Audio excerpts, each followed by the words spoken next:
서기 31년에 교회가 탄생했습니다. 34년에 스데반이 순교함으로 복음이 예루살렘을 넘어서 이방에까지 퍼져나가기 시작했고요. 사단이 가만히 있을 리가 없죠. 서기 100년을 전후로 해서 로마 제국이 기독교에 대한 격렬한 박해를 시작했습니다. 그러나 박해 가지고 신앙을 죽일 수가 없었습니다. 그래서 사탄이 콘스탄틴 황제를 이용해 가지고 313년에 밀란 칙령을 내려서 박해하던 교회에 자유를 주고 마음대로 하도록 그렇게 이제 허용했습니다. 박해를 받을 때는 박해와 싸우느라고 교회가 순결해지고 성숙해지고 성장했는데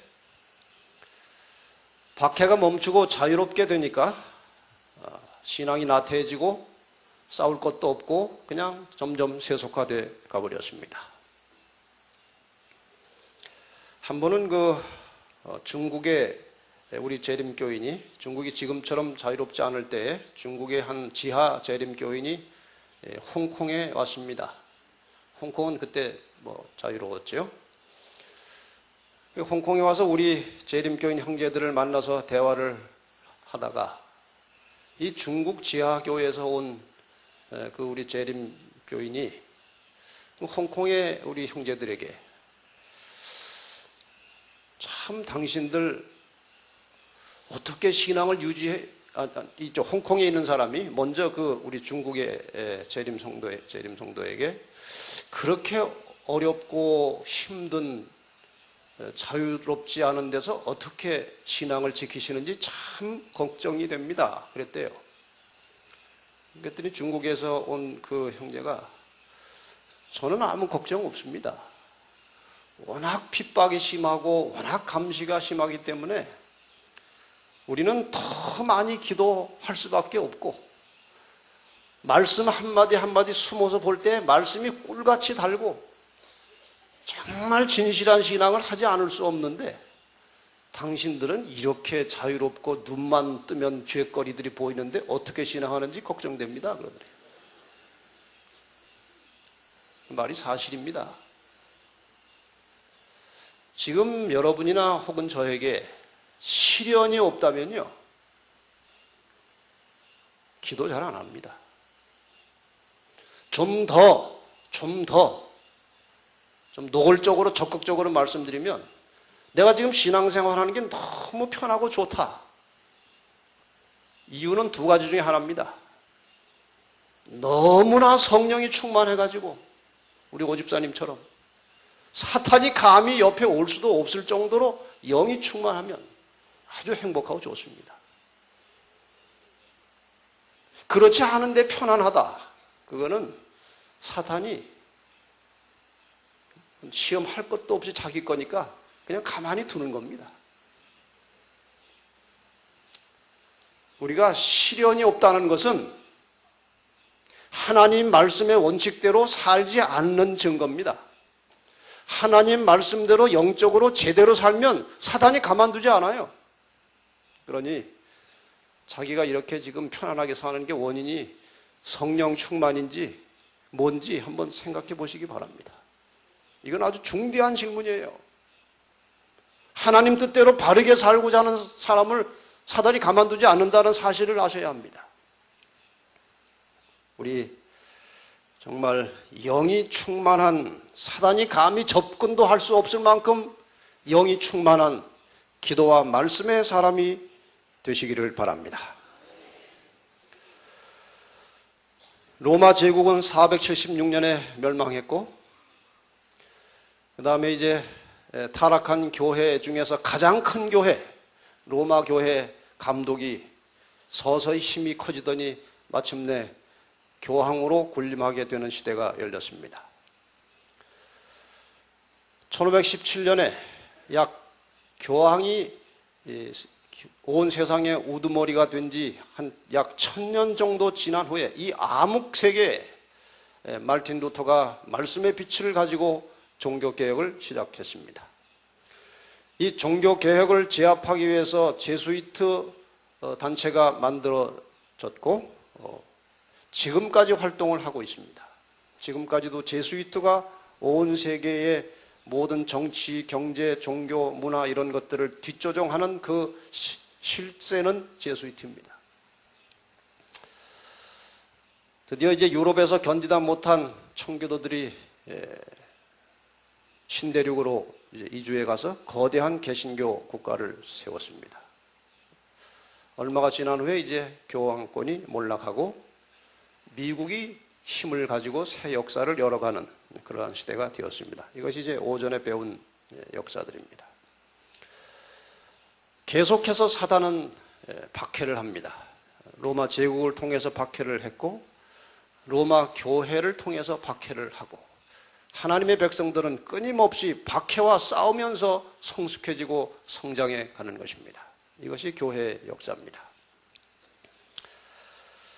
자, 우리가 종말이라고 하는 말을 자주 씁니다.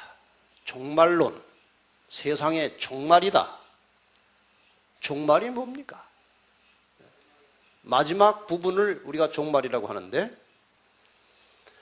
창조 후로 지금까지 어떤 역사가 흘러가는지 천년이 창조로 지금까지 천년이 정확한 것은 아닙니다. 대략 4개의 천년이 지난 다음에 예수님이 오셨습니다. 예수님이 오신 뒤로 지금 천년이 몇 개가 지나갔습니까? 2개가 지나갔습니다.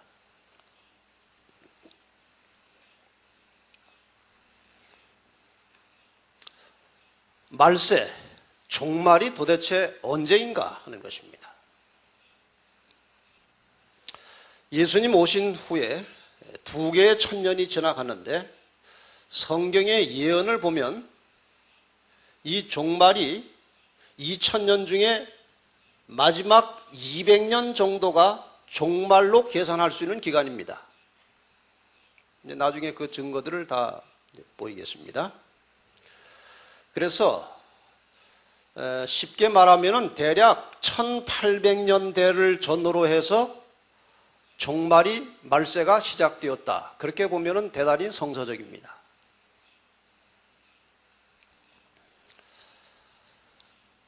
왜 그런지 한번 보십시다. 1800년대로부터 어떤 일이 벌어졌길래 종말이냐?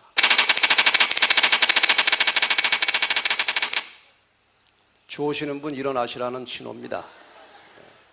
지금이 어느 때인데 졸고 계십니까? 저는 뭐 하나도 안 보이지만 틀림없이 한 열댓 명 졸고 있을 겁니다. 다니엘 12장 4절. 다니엘아, 마지막 때까지 이 말을 간수하고 이 글을 봉함하라. 많은 사람이 빨리 왕래하며 지식이 더하리라. 언제? 마지막 때, 역사의 마지막 부분이 되면 많은 사람이 빨리 왕래하고 지식이 더해지겠다. 1802년에 트레비디크라고 하는 사람이 최초로 4발로 굴러가는 자동차를 만들었습니다. 1803년에 종이 만드는 기술이 기계화되었습니다. 대량으로 종이 생산을 할 수 있게 된 것입니다. 1804년에 영국 성서공예가 발족이 되어서 성경을 대량으로 인쇄해서 많은 사람들이 성경을 자유롭게 볼 수 있게 되었습니다. 1807년에 풀턴이라는 사람이 최초로 동력으로 가는 배를 만들었습니다. 1811년에 윤전기 인쇄가 시작돼 가지고 인쇄술이 대단히 급속히 발달하게 되었습니다. 1822년에 스티븐슨이 최초의 기차를 만들었습니다. 많은 사람들을 빨리 이동시킬 수 있는 기차를 발명했습니다. 그리고 조금 세월이 지나서 1902년에 라이트 형제가 최초의 비행기를 만들었습니다. 1800년대 초반에 22년까지 대단히 중요한 교통수단과 지식의 수단들이 만들어졌습니다. 마지막 때가 된 것입니다. 저는 비행기를 자주 타는데요. 탈 때마다 이상해요. 이 큰 쇳덩어리가 이렇게 많은 사람을 태우고 사람만 태운 게 아니라 그 밑에는 짐도 가득 싣고 어떻게 떠올라서 쉬지도 않고 미국까지 가는지 참 인간의 지식이라는 건 대단한 것입니다. 어디까지 갈지 모르겠어요. 요즘에 대전 가는데 KTX인가 뭔가 그걸 타니까 1시간도 안 돼서 가는 겁니다. 참 너무나 빠른 세상에 모든 것이 빨라요. 여러분 이 조그만 컴퓨터 안에요. 제 재산이 다 들었습니다. 이 안에. 이 조그만 것 안에 얼마나 많은 것이 들어있는데 전체 용량에서 얼마나 썼나 봤더니 이만큼 용량인데 이만큼밖에 아직 안 썼어요. 그런데 이 속에 뭐 엄청나게 뭐가 많이 들었습니다. 어떻게 사람이 이런 걸 또 이렇게 만들어가지고 이러는지.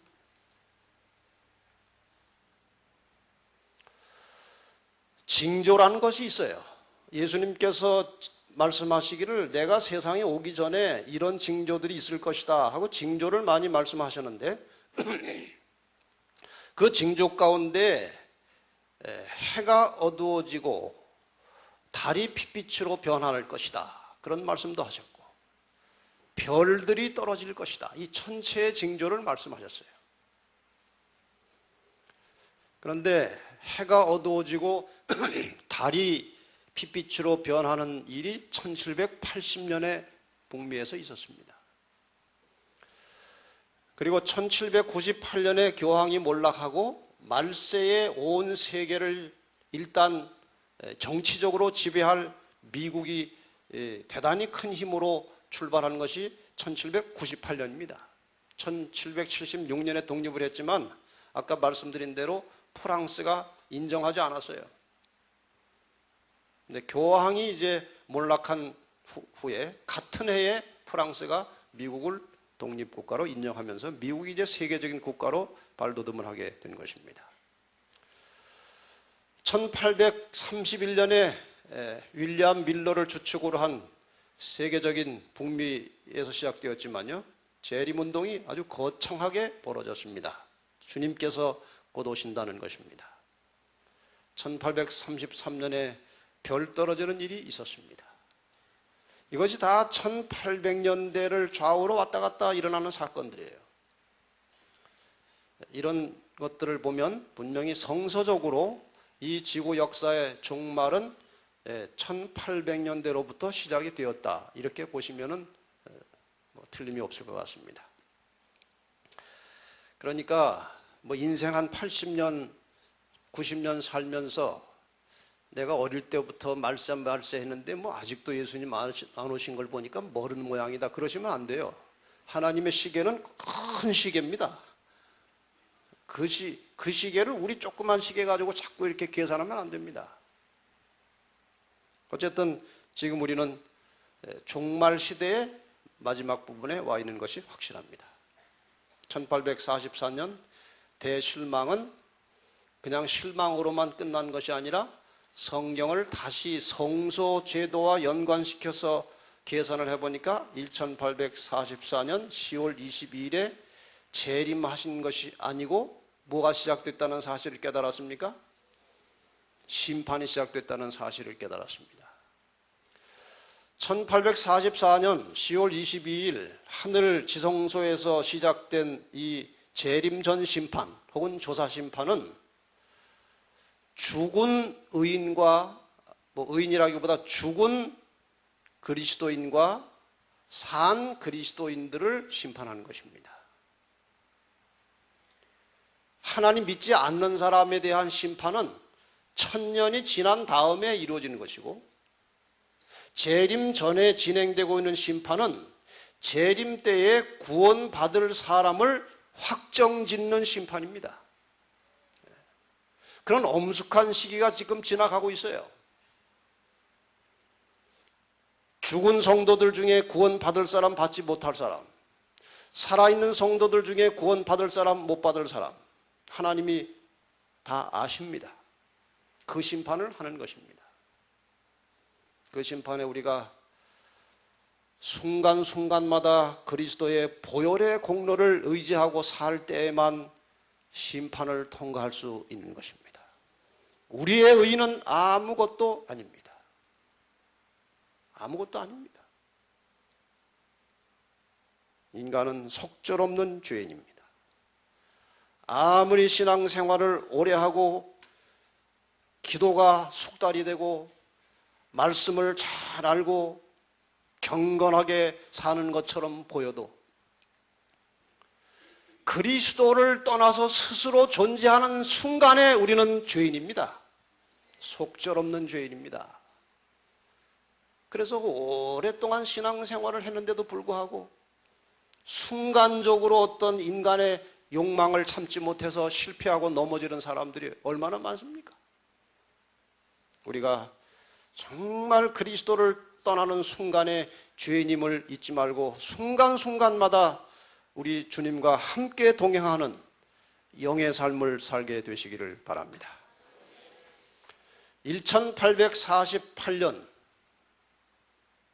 1844년이 지나고 나서 48년에 이 영적으로, 이 성서적으로 중요한 사건들이 세 가지가 한꺼번에 일어났습니다. 첫째는 대실망을 경험했던 하나님의 신실한 백성들 중에 몇이 모여서 안식일 총회를 진지하게 거치고 회의를 한 결과 안식일 교리를 확립한 해가 1848년입니다. 사단은 이 안식일에 대해서 대단히 예민합니다.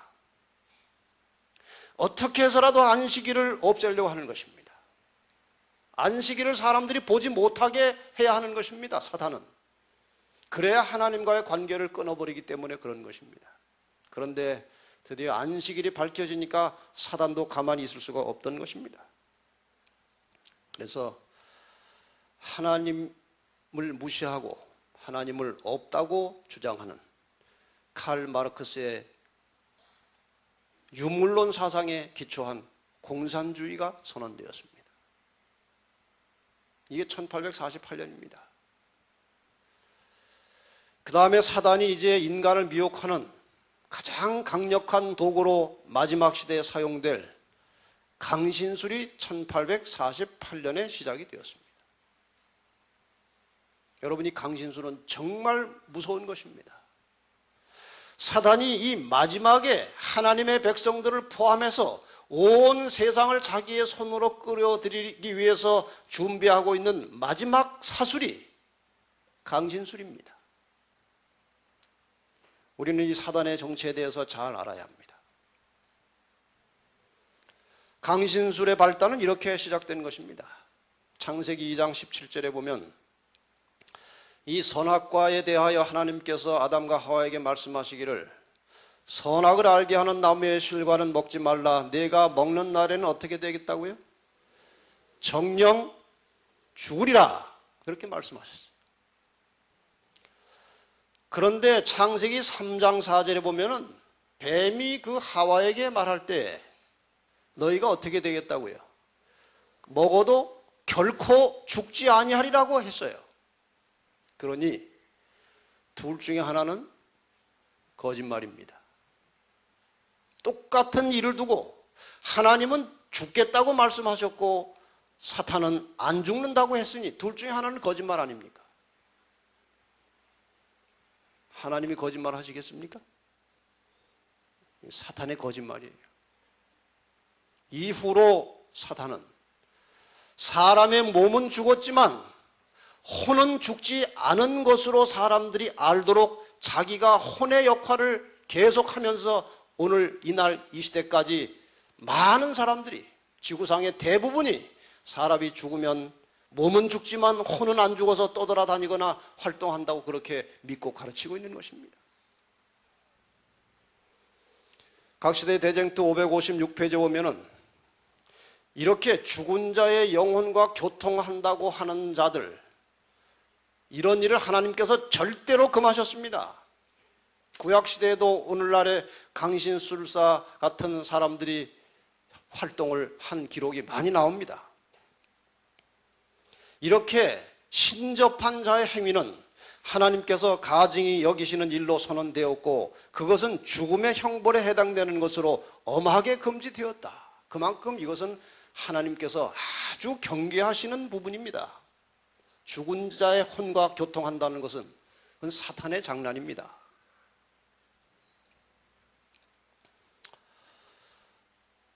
어떤 남자가 집에서 텔레비전을 보고 있었어요. 그런데 한참 재미있게 보는데 텔레비전이 갑자기 하얘지는 거예요. 화면이 안 나와요. 그러더니 그 텔레비전 옆에 있던 의자에 자기 죽은 누이 동생이 딱 걸터 앉는 것입니다. 그리고 오빠를 보고 오빠 텔레비전 그만 보시고 교회 좀 나가세요. 교회. 그랬어요. 이 말이 천사가 한 말입니까? 사탄이 한 말입니까? 예? 아니, 교회 좀 나가라는데요. 이게 사탄의 정체를 모르면요. 이거를 누가 사탄의 말이라고 하겠습니까? 다시 말하면 죽은 자의 혼이 살아있다고 믿는다면 절대로 이 누이 동생의 그 모양 하는 말을 사탄이라고 생각하지 않습니다. 동생이 하는 것처럼 믿는 것입니다. 그러나 그런 일은 성경적으로 일어날 수 없는 일이에요. 절대로 그런 일은 일어나지 않습니다. 그것은 사탄입니다. 어느 한 장로계 목사님이, 이분은 이제 검사를 하다가 목사가 된 사람이에요. 아주 머리가 명석한 사람이에요. 이분이 너무 과로하고 일을 많이 해가지고 뇌경색이 왔어요. 그래가지고 시골에 요양을 하러 가서 그동안 목사면서도 성경을 많이 보지 못했다는 양심의 가책 때문에 성경만 봤어요. 다른 책 아무것도 안 보고 요양하는 기간에 성경만 열심히 봤어요. 그래서 몇 년 지나니까 성경을 한 100번 정도 읽었다고 그래요. 100번. 근데 이 사람이 성경을 100번 읽고 난 다음에 충격을 받았어요. 무슨 충격을 받았는가? 1994년 이후 모든 세상 일을 폐하고 요양을 위해 지방으로 내려와 수년 동안 성경을 100회 통독을 하고 비로소 기존의 나의 견해에 오류가 있음을 발견하기에 이르렀다. 따라서 그 내용을 바로잡는 뜻에서 인간의 사후세계 1, 2권을 쓰기에 이른 것이다. 100번 읽고 나서 자기가 가지고 있던 생각의 견해에 오류가 있다는 사실을 깨닫게 되었다 이겁니다. 무슨 오류를 깨달았는가? 이분이 그분의 사진입니다. 이 사진이. 인간의 사후세계 1. 이 앞 페이지에 뭐라고 되어 있느냐? 죽은 자의 영혼은 없다. 전생이 있다는 영혼 재생설이나 죽은 자의 영혼이 천당이나 지옥에 간다는 영혼 불멸설은 모두 비성경적인 인간이 만들어낸 허상일 뿐이다. 그리고 이 책 내용을 보면 저희 교회가 가르치고 있는 것과 똑같이 가르치고 있어요. 똑같이 써놨어요. 이 사람이 영혼이 죽지 않는 것으로 알고 있었고 사람들을 그렇게 가르쳤고 글도 쓰고 교리도 썼어요. 근데 성경을 100번 읽고 나니까 그게 틀렸다는 것을 깨달은 것입니다. 이 죽은 자의 혼이 살아있다고 하는 이 영혼불멸설, 이 영혼불멸설은 이 마지막 때에 인간을 아주 극적으로 속여서 사단이 빼앗아 가는 그런 수단입니다. 절대로 사람이 죽어도 혼이 있다는 것은 여러분 안 믿으시죠? 근데 많이 믿으시는 모양인데. 안 믿으시죠? 너무 우리는 기초입니다. 근데 제가 이걸 보고 참 놀라운 게 이렇게 명석한 목사님이 성경을 100번 읽고 깨달은 것을 재림교인들은 성경 반도 안 보고도 아는 겁니다. 그렇지 않습니까? 그러니 우리는 얼마나 이 복받은 사람들이에요. 예? 우리는 정말 너무나 밝은 진리의 빛 가운데 사는 사람들이에요. 예. 감사하십시다. 예. 그런데 이 사상이 개신교회 혹은 다른 기독교계에 퍼져나가면 큰일 납니다. 교회가 그냥 기반이 다 무너지게 돼 있어요. 이걸 가지고 지금 사람들을 죽으면 예수 안 믿고 죽으면 지옥 간다고 막 해가지고 예수 믿으라고 그러는데 예수 천당 불신지옥 계속 그건데 이 사상이 제대로 가르쳐지면 개신교회는 완전히 무너지는 것입니다. 저는 마지막에 이 바벨론이 무너지는 것에 대해서 생각을 좀 하게 되는데 아마도 이 안식일이 성서적으로 바르게 세워지고 이 영혼불멸설이 제대로 깨우쳐지면 바벨론은 순식간에 무너지게 되어 있습니다.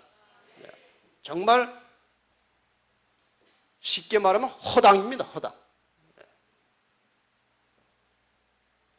여러분 이렇게 명석한 분이 성경을 100번 읽고 깨달은 것을 보통 사람이 잘 깨닫겠습니까? 그렇게 물들어 있는데.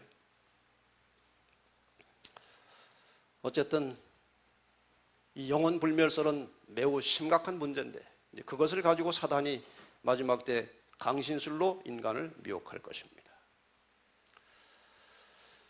하나님께서 다시 이제 1848년에 안식일을 회복했지만 안식일 회의를 했지만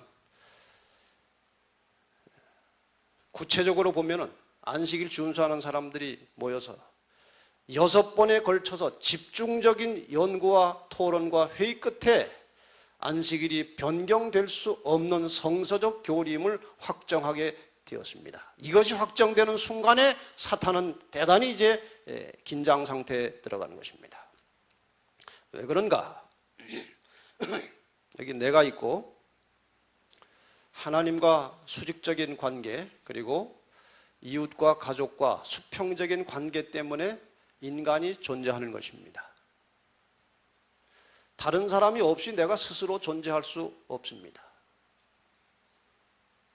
사람 인자를 보면 막대기 2개가 이렇게 기대고 있어요. 그리고 인간이라고 하는 말. 김종환 목사님 제가 인간입니까? 인간이 아닙니까? 인간처럼 안 보입니까? 그 말 그대로 하면요. 그 인간이라는 말은 정말 심오하게 만들어진 거예요. 그 간자가 무슨 간자입니까? 사이 간자입니다. 혼자 있으면 사이가 없어요. 우리 목사님이 계시고 제가 있어야 사이가 생겨서 같이 인간이 되는 것입니다. 같이. 하나는 인간이 아닙니다. 그래서 우리는 다른 사람과의 관계 그리고 하나님과의 관계 때문에 존재하고 있어요. 근데 하나님께서 이 기본적인 인간의 존재를 결정짓는 기본적인 두 관계, 사람과의 관계와 하나님과의 관계를 계속해서 보존하고 유지하기 위해서 두 제도를 만들어 주셨습니다. 이 두 제도는 모든 인간의 제도가 범죄 후에 만들어진 것이지만 이 두 제도는 인간이 범죄하기 전에 만들어진 때가 묻지 않은 죄가 섞이지 않은 제도입니다. 하나님과의 관계를 위해서 주신 제도가 창세기 2장 2절의 안식일입니다. 안식일을 통해서 인간은 하나님과 지속적인 관계를 유지할 수 있도록 그렇게 하나님이 이 제도를 주셨어요. 사람과의 관계를 유지하기 위해서 하나님께서 주신 제도는 가정제도입니다. 가족 관계를 통해서 인간은 다른 사람과의 관계를 보존하고 유지하도록 그렇게 해놓으셨습니다. 그래서 이 두 관계가 파괴되면 인간이 망가지는 것입니다. 그래서 사탄은 하나님과 관계를 보존시키고 유지시키는 안식일 제도, 그리고 사람과 사람 사이의 관계를 맺어주는 가정 제도를 사탄은 공격하는 것입니다. 사탄은 집요하게 안식일과 가정을 공격하고 있습니다. 여러분, 가정이 안전합니까? 오늘날 수많은 가정이 파괴돼 망가지고 있습니다.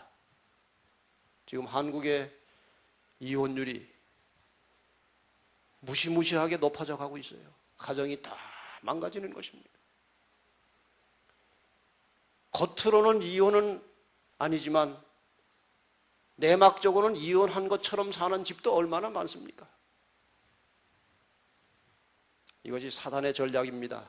사단은 안식일과 가정을 공격해서 하나님과의 관계를 단절시키고 사람과의 관계를 파괴해서 인간을 멸망으로 끌고 가는 것입니다. 그래서 사단은 안식일이 나올 때마다 긴장하는 것입니다.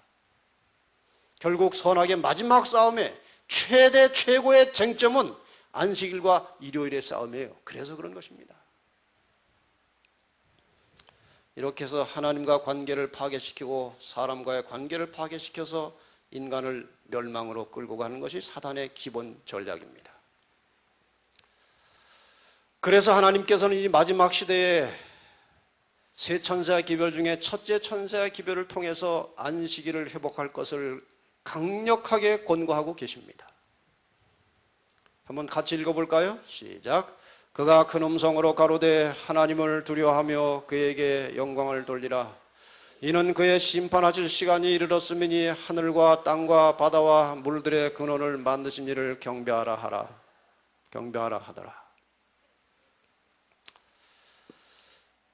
퀴즈 하나 내겠습니다. 아주 쉬운 거예요. 하늘과 땅과 바다와 물들의 근원을 만드신 이 말을 세 글자로 하면 뭡니까? 아니, 이렇게 쉬운 것도 잘 모르고 그러십니까? 창조주지요? 창조주. 하늘과 땅과 바다와 물들의 근원을 만드신 이 창조주를 경배하라. 그런데 왜 창조주를 경배하라고 간단하게 말하지 않고 그렇게 복잡하게 말했습니까? 이렇게 하면 간단하지 않습니까?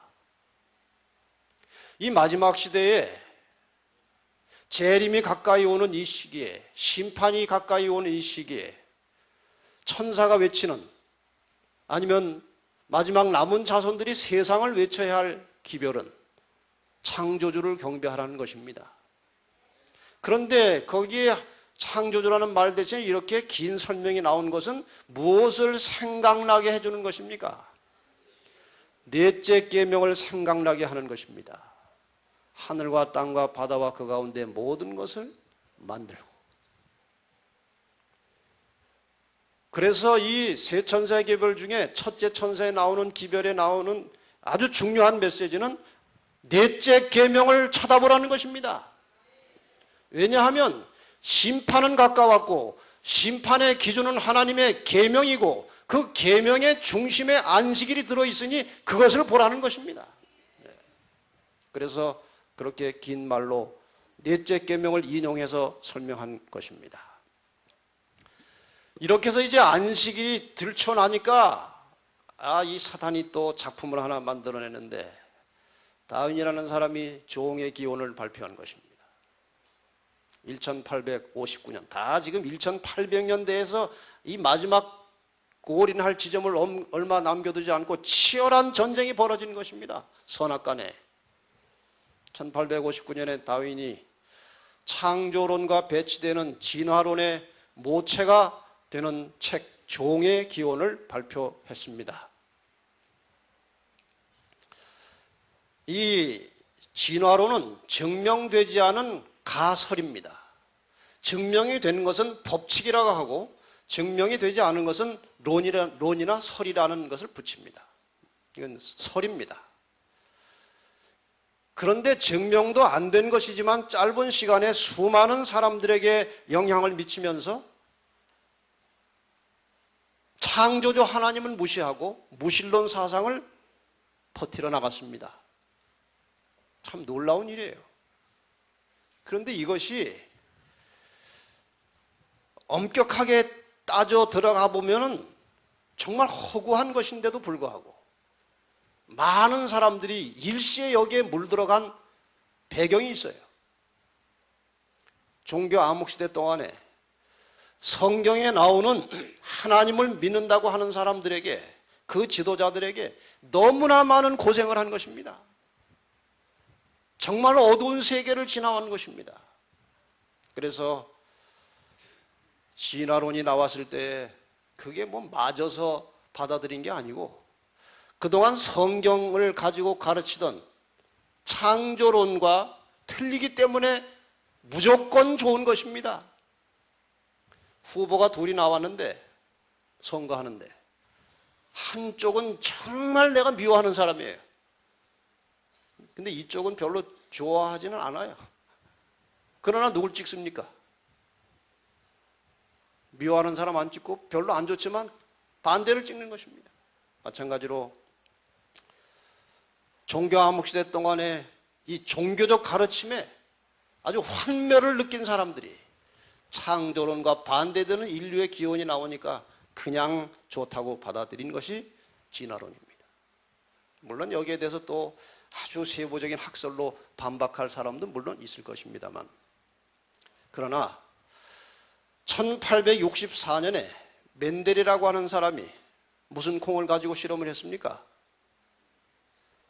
완두콩이에요? 강낭콩이에요? 하여간 콩 가지고 실험을 해가지고 유전 법칙을 발표했어요. 이 유전 법칙에 의하면은 진화론은 완전히 허구한 것입니다. 유전 법칙에 의하면은 한 종이 변형은 될 수 있지만 변종은 되지 않는다는 것입니다. 개 종류가 여러 종류가 있지 않습니까? 뭐 진돗개도 있고 뭐 삽살개도 있고 또 뭡니까? 사냥개도 있고 뭐 불독도 있고 많은데 아무리 종류가 많아도 다 뭡니까? 개는 개입니다. 개는 개예요. 개가 사자가 될 수 없는 겁니다. 개가 진화돼서 사자 되는 게 아니에요. 고양이가 진화돼가지고 호랑이 되는 게 아닙니다. 고양이는 고양이입니다. 자, 그래서 그렇게 도무지 자연 법칙에 맞지도 않는 종의 기원과 진화론이 온 세계를 휩쓸어 버렸습니다. 오늘날 이 마지막 시대에 더 아주 힘을 내고 다가오고 있습니다. 하나님께서는 다시 1859년에 진화론이 발표됐는데 1860년에 하나님께서 남은 자손을 탄생시키셨습니다. 이게 얼마나 치열한 전쟁입니까 지금? 1859년 다윈이 진화론을 주장하면서 창조론을 공격하게 되었을 때 이것은 안식일을 공격하는 것입니다. 창조가 없으면 뭐도 없어요. 안식일도 없는 것입니다. 그래서 이것이 심각한 문제였습니다. 그리고 안식일이 파괴되면 하나님과 인간 사이의 관계가 파괴된 것입니다. 에스겔 20장 12절에 분명히 안식일은 하나님과 우리 사이에 표징으로 나와 있기 때문에 이 표징을 지워버리면 관계가 끊어지는 것입니다. 드디어 1860년 재림운동의 실망을 딛고 남은 자들이 제7일 안식일 예수재림교회라는 이름을 가지고 복음을 전하기 시작했고 63년에 재림교회는 드디어 조직을 갖추고 본격적인 선교를 시작하게 되었습니다. 하나님께서 이제 마지막 희망을 걸어 놓으시고 남은 자손을 통해서 이 온 세상에 하나님의 분명한 뜻을 알리고 싶어 하십니다. 여러분과 저에게 그 책임이 지어져 있습니다. 하나님이 특별히 남은 자손들에 대하여 지대한 관심을 가지고 계시다는 사실을 한순간도 잊지 마시기를 바랍니다. 남은 자손이 태어났으니 사탄은 이제 남은 자손을 공격할 세력을 다시 등장시켜야 하는 것입니다. 그동안 사단이 이용해본 모든 세력들 가운데서 가장 성공적으로 일한 세력이 로마 교회 교황권입니다. 그래서 마치 무대 바깥으로 나간 것처럼 보이던 교황의 권세가 다시 세계 무대에 등장을 하게 되는 것이죠. 지금 저기 지도에 여기 빨간 부분이 로마 교황 본부가 있는 로마 교회 본부가 있는 바티칸입니다. 저게 조그만 동네 같이 보입니다. 가서 보면 인구가 1000명도 안 되는 아주 조그만 동네입니다. 그러나 국가예요. 그러니까 정식으로 로마 이태리로 넘어가려면 입국 절차를 밟아야 하는 것입니다. 나라예요. 하나의 교회 본부가 있는 조그마한 마을이 나라라고 하는 것이 이상한 것입니다. 참 이상한 겁니다. 정치적 국가입니다. 저것을 잃어버린 지가 오래됐죠. 그런데 1929년에 라테란 조약을 통해서 협정을 맺고 다시 찾습니다. 그것이 1929년 샌프란시스코 크로니클이라고 하는 신문에 29년 2월 11일자에 기사가 나왔습니다. 오늘 밤 로마에 관한 문제는 과거에 대한 것이었으며 바티칸은 이태리와의 사이에 평화를 유지하고 있다. 중대한 문서에 상처를 낫게 함이라는 친필을 첨가하는 것에 관해서는 양편 다 극진한 진실성을 보였다. 이 계약 문서에다가 협정 문서에다가 뭐라고 옆에다가 또 썼다고요? 직접? 상처를 낫게 한다. 이건 어디에 예언되어 있는 것입니까? 계시록 13장에 죽게 된 상처가 어떻게 되겠다고 그랬어요? 나을 것이라고 그랬어요. 그런데 시키지도 않은 일을 왜 해가지고 이렇게 정확하게 예언을 성취시키는지 알다가도 모를 일입니다. 제가 이 원문을 좀 찾으려고 몇 사람에 부탁을 했어요. 그 당시 신문을 좀 직접 봤으면 좋겠다고 그랬어요. 한 장로님이 어디 도서관 가지고 뭐 뒤지고 뒤져가지고 찾아냈어요. 1929년 2월 11일자 신문을 찾아낸 것입니다. 이게 그겁니다. 이 신문은 아직도 나오고 있어요. 샌프란시스코에서. 여기 네모친 칸을 확대해 보면 이겁니다. Heal, wound of many years. 무슨 말입니까? 열해 동안 입었던 상처가 나았다 이겁니다. 신문도 그렇게 표현했습니다. 그 다음에 바티칸은 오랜 기간 동안 이태리와 별로 관계가 좋지 않았었는데 지금은 평화를 유지하게 되었다. 이래서 드디어 나갔던 교황의 권세가 다시 세계 무대에 등장해서 온 세계를 지배하는 세력이 되었습니다. 일단 상처가 낫고 나서 활동을 시작하니까 어마어마한 힘이 나오는 것입니다. 용이 자기의 능력과 보좌와 권세를 그에게 주었더라.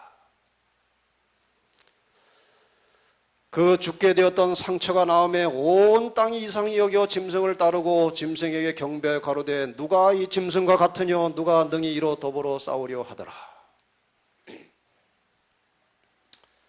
이 교황 요한 바오로 2세가 죽었을 때 그 장례식은 세기적인 장례식이었습니다.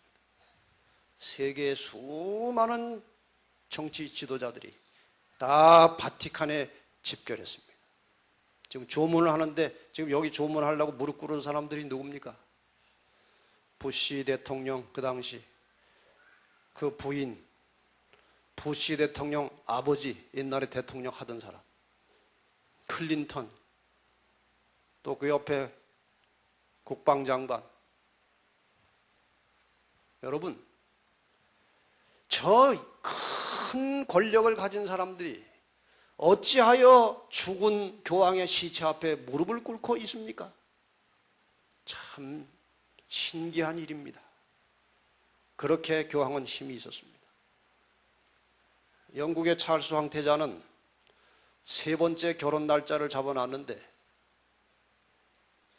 장례식 일자하고 겹치니까 결혼 날짜를 뒤로 연기하고 장례식에 왔어요.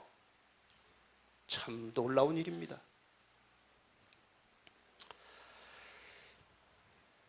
그러나 이제 하나님의 남은 자손들은 온 세상을 향하여 마지막 때 하나님께서 전하실 기별을 전해야 하는 것입니다.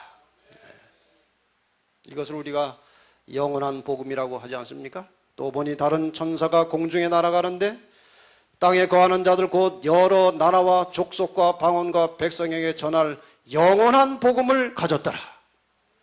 이 제7일 안식일 예수 재림교회 가지고 있는 특별히 세 천사의 기별은 어느 한 지역의 어느 한 민족의 부분적으로 전파될 기별이 아니고 온 세상 모든 사람들에게 전파되어야 할 기별입니다.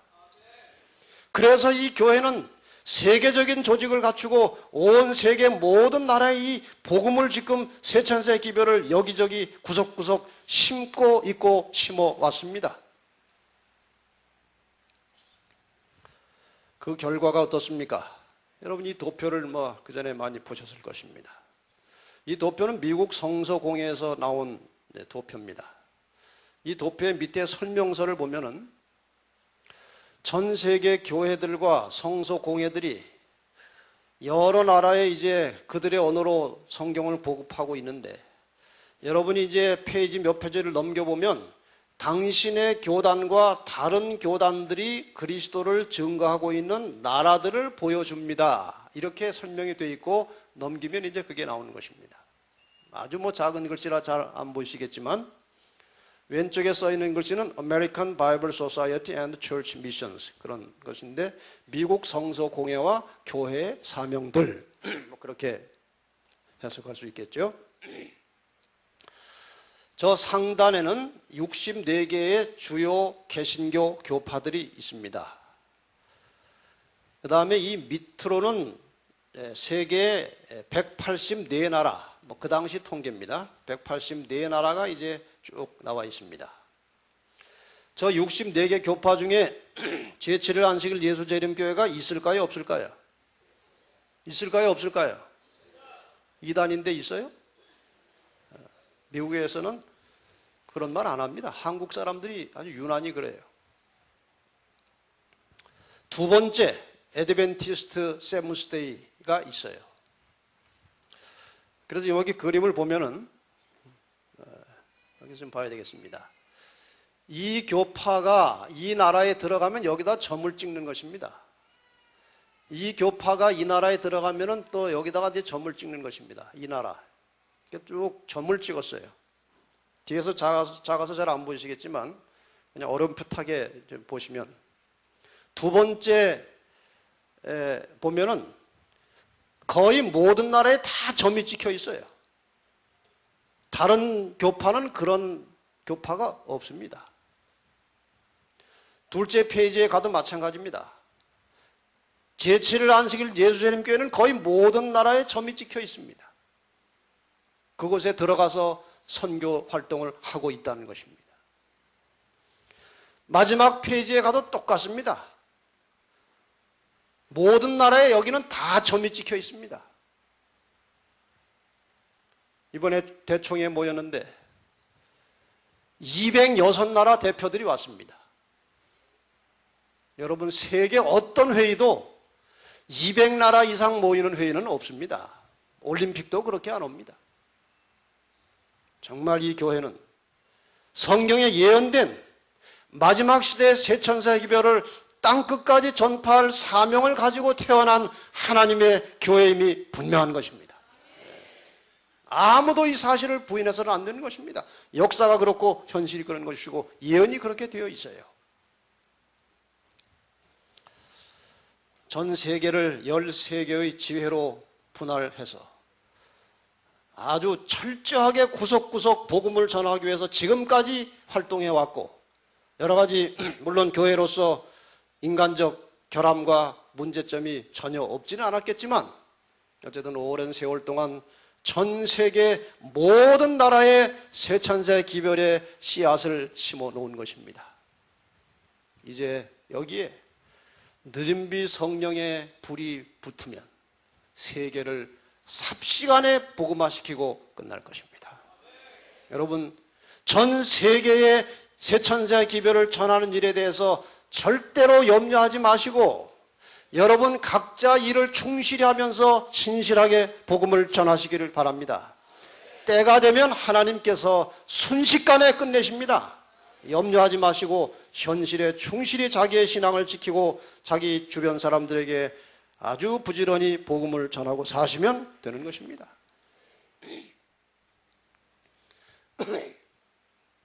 이 당시 통계로는 228개국 중에 203개국인데 지금 좀 더 많아졌고 못 들어간 데는 국가적으로 금하기 때문에 법적으로 못 들어가는 것입니다. 아울러서 이제 전 세계는 종교연합운동을 통해서 온 세계를 하나로 묶는 작업을 하고 있어요.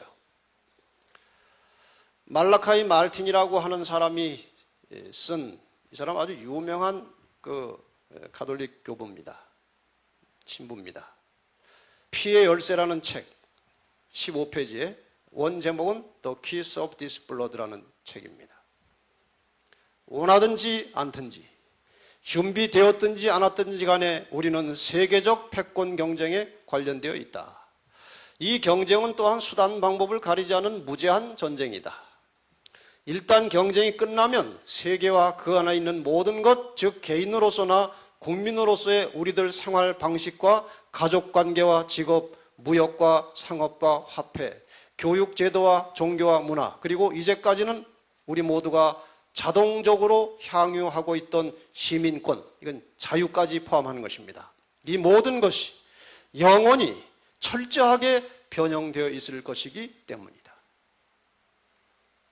이것을 다른 말로 바꾸면 지금 전 세계를 하나의 질서로 통합해서 통치하고자 하는 음모가 아주 신속하게 강력하게 진행이 되고 있습니다. 그것을 우리는 새 세계 질서라고 하는 것입니다. 이것을 주동해 가고 있는 주축 세력은 역시 제수이트 단체를 비롯해서 그 산하에 많은 힘 있는 단체들이 그 일을 하고 있는 것입니다. 하나님께서 온 세계의 하나님 백성들을 구원해서 하나님의 나라를 건설하기 전에 이 땅에 사탄의 전략에 의해서 이 땅에 사는 모든 사람이 하나의 질서 안에 통제받을 기간이 잠깐 온다는 것입니다. 그럴 때가 오면은 하나님의 말씀대로 신실하게 사는 사람들은 완전히 이 땅에서 고립이 되어버릴 것입니다. 지금 이 세세계 질서의 사탄의 음모는 하나님의 뜻대로 계명을 지키고 사는 재림교회, 남은 교회를 완전히 고립시키기 위한 작전입니다. 종교연합운동이 아주 노골적으로 아주 신속하게 번져가고 있어요. 지금 이 사진은 옛날 이 교황이 우리나라를 방문했을 때 모든 종교의 대표자들이 한자리에 모여가지고 교황을 중심으로 앉아있는 장면입니다. 1999년 10월 2일 조선일보에 이런 기사가 실렸습니다. 21세기와 새 천년을 앞두고 세계의 종교 지도자들이 잇따라 회동의 미래를 위한 협력 방안을 논의한다. 가톨릭, 개신교, 불교, 이슬람교, 힌두교 등 각 종교의 지도자 200여 명은 25일부터 28일 로마 성베드로 성당과 바티칸에서 교황 요한 바오로 2세 초청으로 모임을 갖는다. 이 모든 종교 통합의 중심 세력은 교황입니다. 이어서 교황이 된 베네딕토 16세가 취임하면서 첫 마디는 교회 통합을 최우선으로 하겠다는 것입니다. 이 기사 중에 이날 베네딕토 16세는 강론을 통해 모든 그리스도교 신자를 반드시 재통합하는 일을 우선 과제로 삼겠다고 확실하게 약속했습니다. 왜 재통합인가요? 그 전에 다 하나로 묶여 있다가 개신교가 나갔지 않습니까? 그러니까 다시 불러들여서 재통합하는 것이 가장 중요한 사업이다 이것입니다. 결국 계시록 13장 8절의 말씀대로 죽임을 당한 어린 양의 생명책에 창세 이후로 농명되지 못하고 이 땅에 사는 자들은 다 짐승에게, 교황의 권세에게 경배할 날이 올 것입니다. 길진 않지만 그 기간이 있을 것입니다. 그래서 마지막에 결국 이 거의 전 세계를 하나의 질서로 통합해서 다스리는 그 세력과 아주 조그만 남은 자손들이 이제 부딪혀 싸우는 것입니다. 참 외관상 볼 때는 싸움거리도 아닌데 사단은 지금 이 남은 자손을 가장 큰 대적으로 보고 있기 때문에 그런 싸움이 올 수밖에 없는 것입니다. 여러분, 우리가 사단의 대적이 되고 사단의 원수가 된 것에 대해서 감사하시기를 바랍니다. 그건 아주 좋은 일입니다. 이제 안식일이 19세기 초에 라첼, 그래서 마지막에 대립은 결국 안식일을 높이느냐 일요일을 높이느냐 그 싸움이에요. 19세기 초 재림운동이 진행되던 중에 제7일 침례교인 라첼 오쿠스 부인이 감리교 목사인 휠러에게 안식일을 소개했고, 이렇게 해서 안식일이 퍼져가다가 침례교 목사 프레블이라고 하는 사람에게 들어갔고 1844년 대실망 이후에 1845년 2월에 처음으로 안식일 진리에 대한 소책자를 인수해서 안식일을 퍼뜨려 가기 시작한 것입니다. 아까 말씀드린 대로 1848년 마침내 안식일을 성서적 진리로 확정하게 되었고 860년에 이제 남은 자손들이 이 안식일을 가지고 세상에 복음을 전파하기 시작했다 이것입니다. 안식일을 높이는 일을 남은 자손이 시작했지만 저쪽 상대에서는 일요일을 높이는 일을 또 해왔고 하는 것입니다. 1998년 5월 30일 교황이 전 세계를 향해서 조서를 내렸고 그 제목은 주일 성수에 관하여 그런 것입니다. 거기에 87개 항목이 나오는데 일요일 휴식을 통하여 사람들은 매일의 관심사와 의무들의 적당한 균형을 발견하게 될 것이고, 우리가 늘 고심하는 물질적인 사물들은 영적인 가치들로 전환될 것이며, 그리하면 우리는 함께 살아가는 사람들의 얼굴에서 행복해하는 모습을 보게 될 것이다. 무엇을 통해서요? 일요일 휴식을 통해서. 사람이 하나님과 화목하고 자신과 다른 사람들과도 화목하게 되는 날인 일요일은 사람들로 하여금 자연계의 경이로움을 새로운 눈빛으로 바라보게 하는 순간이 될 것이며, 저게 사실은 어느 날입니까? 안식일 아닙니까? 사람이 하나님과 화목하고 자신과 다른 사람과도 화목하게 되는 날, 안식일은 사람들로 하여금 자연계의 경이로움을 새로운 눈빛으로 보게 한다. 그래야 맞지 않습니까? 그런데 안식일 대신에 뭘 넣어놨습니까? 일요일을 넣어놨습니다. 그런데 놀라운 것은요, 최근에는 일요일 주일 하던 이 낱말을 노골적으로 안식일이라고 바꾸고 있습니다.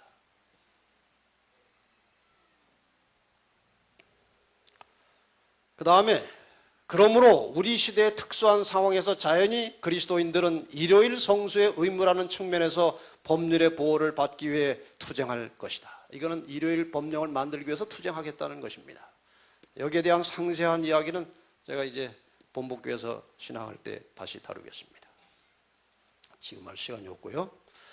그 다음에 얼마 후에 1999년 7월에 사도 목회 서신이 남미 쪽에서 나왔는데 Future for America, 미국의 미래라고 하는 그런 제목의 잡지입니다.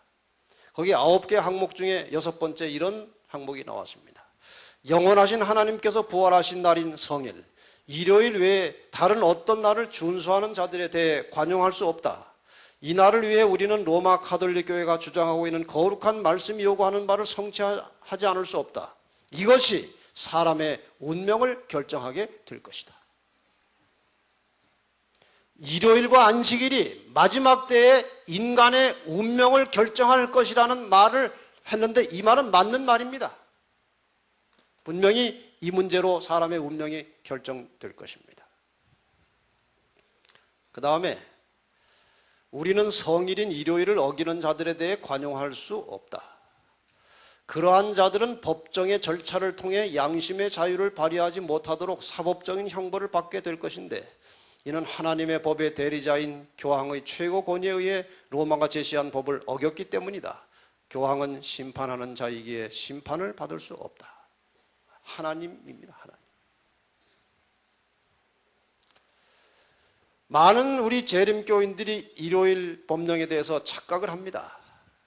일요일 협령 내리면 일요일 날도 쉬면서 전도하든지 하고 또 안식일은 안식일대로 예배 드리고 이렇게 생각하는데 이 법은 다른 날 예배를 못 드리게 하는 법이 포함돼서 나오는 것입니다. 그래서 안식일을 지키는 사람들에게는 이 일요일 법은요, 치명적인 이제 위협이 되는 것이에요. 각시대 대쟁투 590페이지 보면은 사람들이 일요일 안식일을 범했으므로 하나님의 진노를 받고 있다는 것과 그 죄가 재난을 일으켰으므로 일요일 준수를 엄격하게 강요하기 전에는 재난이 그치지 않을 것이라고 주장할 것이다. 이 마지막 때. 그리고 넷째 계명의 요구를 가르침으로 일요일에 대한 존중심을 없애버리는 자들은 사람들을 괴롭게 하는 자요 하나님의 은총과 세속적 번영을 막아버리는 자들이라고 선포될 것이다.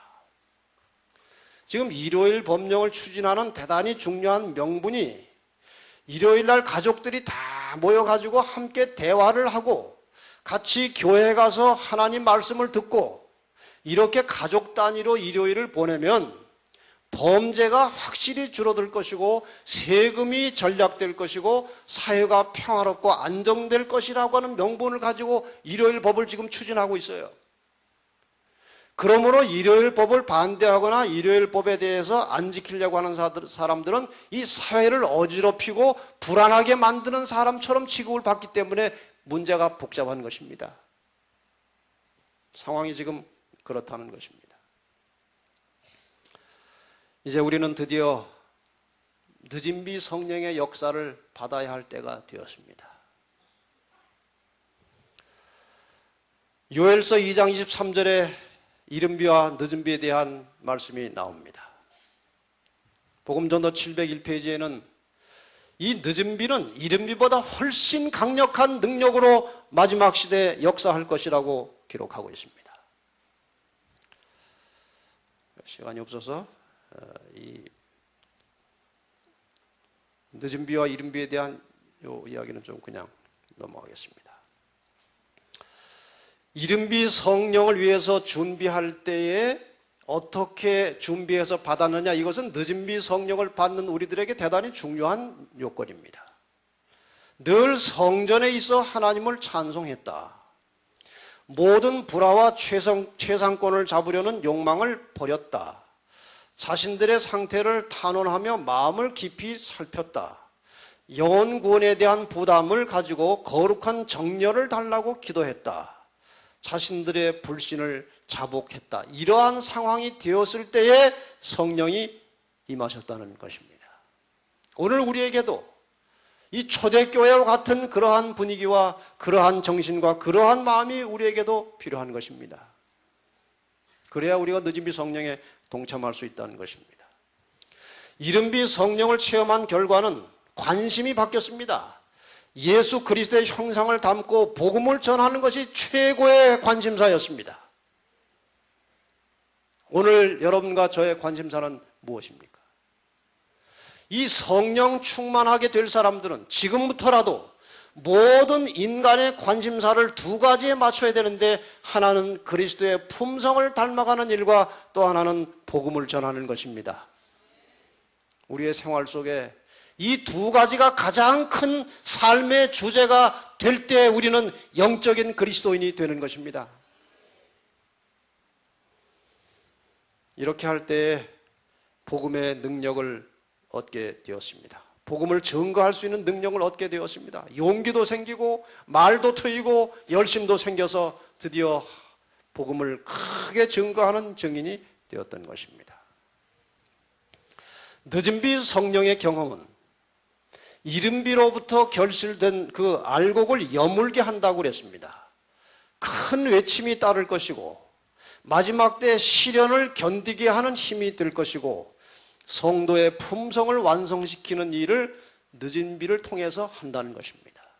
좀 비유로 하자면 요즘은 뭐 그렇게 옷이 구겨지지 않지만 옛날에 그 뭐 이렇게 광목으로 된 옛날 천들은 빨면 어떻게 됩니까? 구겨지지요. 이렇게 쭈글쭈글해지고. 그걸 어떻게 해야 됩니까? 다리미질 해야 됩니다. 다리미질 할 때 헌 옷을 쓰던 것을 다리미질 합니까? 새로 빨아서 합니까? 빨아서 하지요. 이른비 성령은 옷을 빠는 것과 같고 늦은비 성령은 그 빨았지만 깨끗하지만 쭈글쭈글한 것을 반듯하게 펴는 역할을 늦은비가 하는 것입니다. 그래서 늦은비는 매일의 생활 속에서 이른비 성령의 역사를 통해서 그 삶을, 그 마음의 동기를 정결케 한 자들에게 늦은비 성령이 오셔서 티나 주름 잡힌 것이 없도록 깨끗하게 펴주는 일을 하는 것입니다. 다시 말하면 이른비 성령의 경험이 날마다 없는 자에게는 늦은비 성령이 임하지 않는다는 것입니다.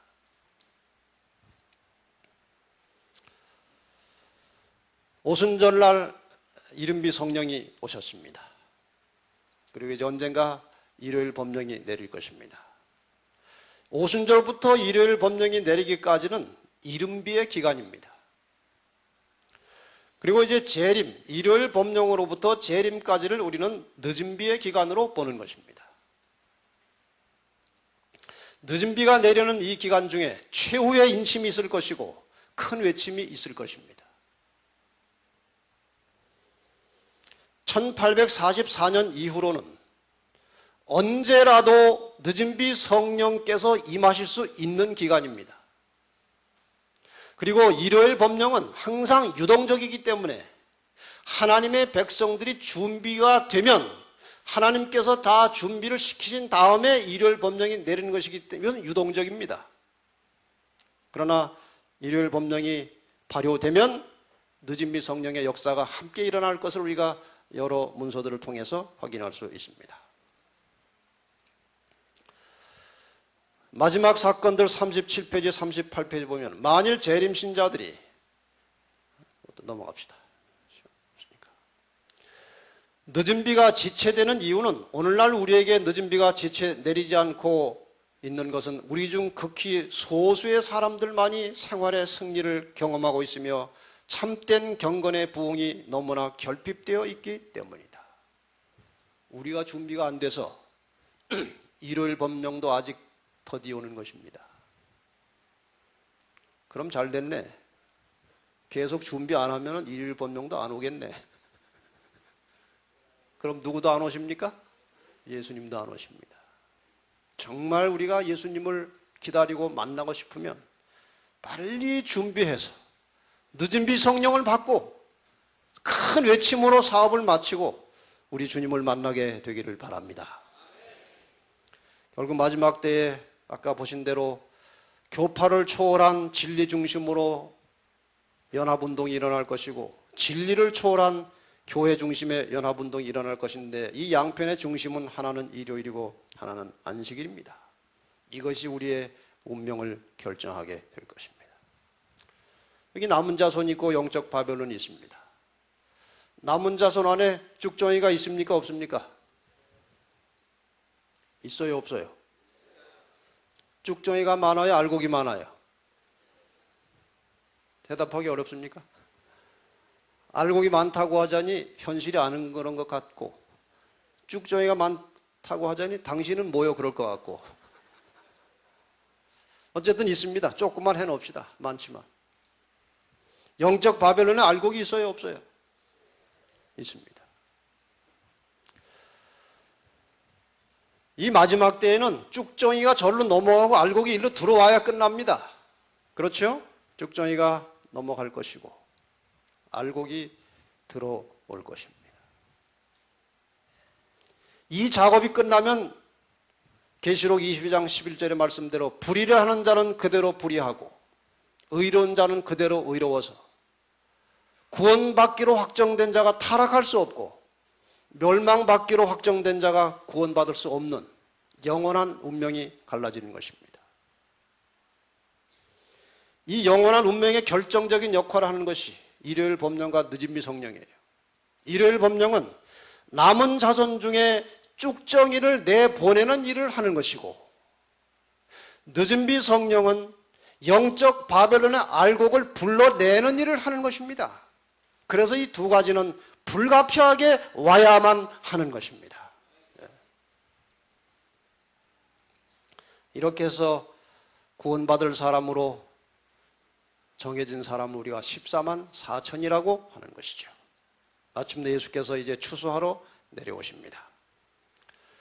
드디어 은혜의 시간은 끝났습니다. 이제 뭐가 남았습니까? 7재앙이 남았습니다. 이스라엘 백성들이 애굽에서 나와서 탈출할 때 그냥 놔주질 않은 것입니다. 애굽 사람들이. 그래가지고 재앙을 내려가지고 쑥밭을 만들고 끌어내오셨듯이 예수님께서 오셔서 우리를 데려가시기 직전에 이 땅에 다시 한번 7 재앙이 내릴 것입니다. 첫째 재앙은 악하고 독한 헌대라고 그래서 지금 설명 없이 그냥 넘어갑니다. 두 번째 재앙은 바다가 피가 되어서 바닷속의 모든 생물이 다 죽어버리면 대기 중에 산소가 절대량이 부족하게 됩니다. 강과 물의 근원이 피가 되고 해가 뜨거워져서 사람을 태울 정도가 되고 그 다음에 갑자기 그 해가 어두워지는 것입니다. 이 태양신을 섬기던 썬데이 예배하던 사람들에게 이 해가 뜨거워졌다가 빛을 잃어버리는 것은 대단히 중요한 의미가 있는 것입니다. 이 아마겟돈이라는 말은 하르라고 하는 말과 무깃도라는 말이 합쳐진 합성어입니다. 하르는 산이라는 뜻이고 무깃도는 이스라엘 북방에 매우 전쟁할 때마다 중요한 요충지가 무깃도라는 곳이 있어요. 다시 말하면 이 마지막 영적이면서 실제적인 마지막 전쟁을 그런 말로 만들어서 비유한 것입니다. 그리고 드디어 7번째는 되었다라고 하는 선언과 함께 큰 지진이 나고 큰 우박이 떨어지면서 마지막 전쟁이 벌어지는 이것이 선하게 영적이면서 실제적인 마지막 싸움인데 여기에 대하여 초기문집 36페이지에 이렇게 기록합니다. 나는 성소에서의 예수님의 사업이 마쳐지기까지는 내 천사가 내 바람을 붙들고 있을 것과 그 사업이 마쳐질 때 마지막 7 재앙이 내리게 될 것을 보았다. 이 재앙들이 의인들에 대한 악인들의 분노를 일으켰다. 왜 악인들이 재앙이 내릴 때 분노하게 되는지 아시죠? 이 재앙이 누구에게는 임하지 않습니까? 하나님의 구원받기로 확정된 백성들에게는 이 재앙의 해가 임하지 않습니다. 그러니까 저 사람들 때문에 재앙이 온다고 이제 분노한다는 것입니다. 그들은 우리가 하나님의 심판을 그들에게 초래케 했기 때문에 만일 그들이 우리를 세상에서 제거해 버릴 수만 있다면 재앙들이 곧 중지될 것이라고 생각했다. 그래서 죽이려고 덤벼드는 것입니다. 이 마지막 순간에 주님이 오시는 것입니다. 그러니까 예수님이 오시는 것은 두려운 사건이 아니고 온 세상이 지금 달려들어서 죽이려고 하는 찰나에 하늘에서 우리의 주님이 나타나시니 이게 얼마나 큰 감격입니까? 네. 절대로 재림을 무서워하지 마시기 바랍니다. 실제 상황에서 절대로 재림은 무서운 것이 아닙니다. 정말 감격의 환희의 순간이 될 것입니다. 우리 재림에 관해서 우리 한 분의 찬양을 좀 한번 들어보십시다.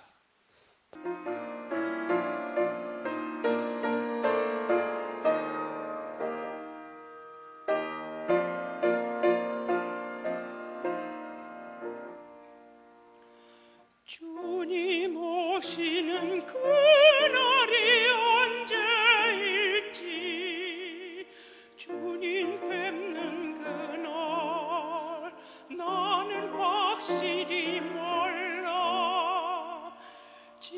주님은 하늘의 지성소에서 내 죄 위에 중보하네. 그 휘장이 거치는 날 주 땅 위에 오시겠네. 그때 찬란히 빛나는 주님의 영광, 나 그곳에 참여하리. 하늘 천사들 청한 찬미 소리, 죄악 세상에서 비록 듣지 못하나 주님 지성소 나오게 되는 그날에 그 노래를 들으리라. 저 천사들 노래 따라 내 주님을 찬미하리. 그때 사랑과 평화와 감사의 찬송 내 주님께 드리겠네.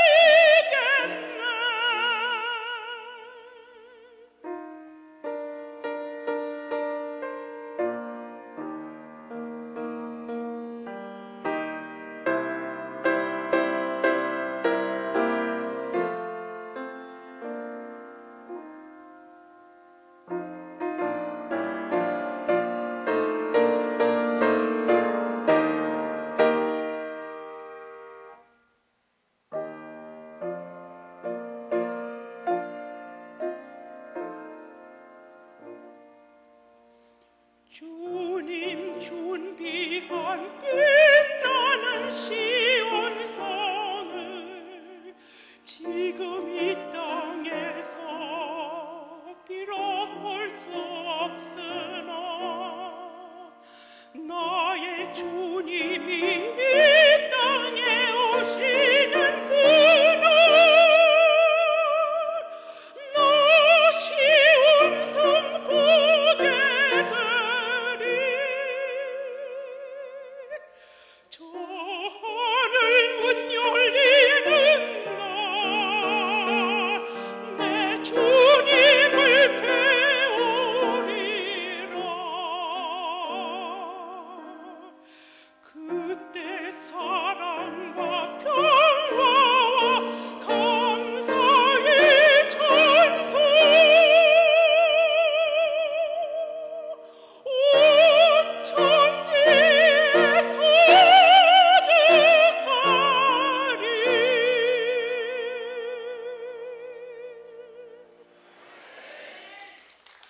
우리 김신자 교수님은 이화여대 교수님을 오래 하시고 은퇴를 하셔서 지금 연세가 70이십니다.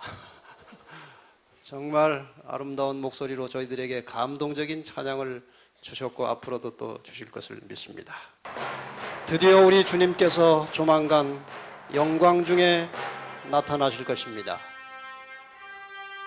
보이지 않던 영적 세계가 눈에 보이는 세계로 우리의 눈앞에 나타날 것입니다. 이 땅에 하나님을 믿지 않던 모든 사람들은 기절할 것입니다. 전혀 예측하지 못했던, 상상지도 못했던 일들이 현실로 나타날 것입니다. 분명히 주님은 다시 오실 것입니다. 언젠가는 조만간 공중에 나타나셔서 우리를 구원하시러 이 땅에 오실 것입니다. 날마다 믿음의 눈으로 주님이 오시는 모습을 보고 사시기를 바랍니다. 분명히 주님은 다시 오실 것입니다. 요한일서 3장 2절 3절 사랑하는 자들아, 우리가 지금은 하나님의 자녀라. 장래에 어떻게 될 것은 아직 나타나지 아니하였으나 그가 나타내심이 되면 우리가 그와 같을 줄 아는 것은 그의 계신 그대로 볼 것을 인함이니 주를 향하여 이 소망, 재림의 소망을 가진 자마다 그의 깨끗하심과 같이 자기를 깨끗하게 하느니라. 여러분, 재림을 말로만, 마음으로만 믿는 사람이 아니고 그 깨끗한 주님을 만나고 싶은 우리 모든 재림교인들은 매일의 생활 속에서 주님처럼 자기를 죄로부터 깨끗하게 보존하고 사시다가 주님을 만나서 그 사랑하는 주님과 함께 영원히 살게 되기를 간절히 바랍니다.